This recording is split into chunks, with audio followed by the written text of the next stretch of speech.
বাংলাদেশের রেমিটেন্সে ব্যাপক ভূমিকা রাখছে ডিএক্সএন।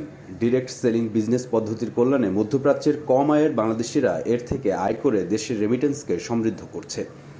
অনেক প্রবাসী কাজ ছেড়ে দেশে গেলেও ডিএক্সএনে যোগ দেওয়ার ফলে দেশে বসে ইনকাম করার সুযোগ পাচ্ছেন।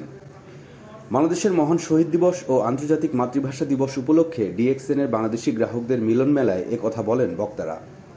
আমাদের কুয়েত প্রতিনিধি আলামিন রানা জানান, শুক্রবার কুয়েতের একটি 5 তারকা হোটেল মিলনায়তনের শুরুতে পবিত্র কোরআন তেলাওয়াত ও ভাষা শহীদদের সম্মানে 1 মিনিট নীরবতা পালন করে সহস্রাধিক বাংলাদেশিদের উপস্থিতিতে বাংলা গেট টুগেদার সেমিনার অনুষ্ঠানে প্রধান অতিথি ছিলেন country manager Murali B Nair.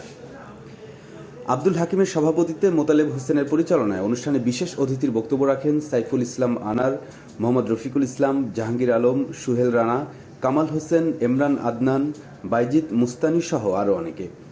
এ সময় বক্তারা আরও বলেন, বাংলাদেশ সরকারের সঠিক সহযোগিতা পেলে বাংলাদেশের জন্য ডিএক্সএন হতে পারে অর্থনৈতিক আয়ের অন্যতম মাধ্যম। বিশ্বের নানা প্রান্তে ছড়িয়ে থাকা বাংলাদেশিরাও ডিএক্সএনের মাধ্যমে অতিরিক্ত আয় করে দেশে রেমিটেন্স পাঠাচ্ছেন। অনেক বেকার যুবকের কর্মসংস্থান সৃষ্টি করছে। এই ধারা অব্যাহত রাখলে দেশের রেমিটেন্স শিল্প আরও এগিয়ে যাবে। এ সময় নানা সময়ে এ ব্যবসায় সফল হওয়া ব্যক্তিদের মাঝে সম্মাননা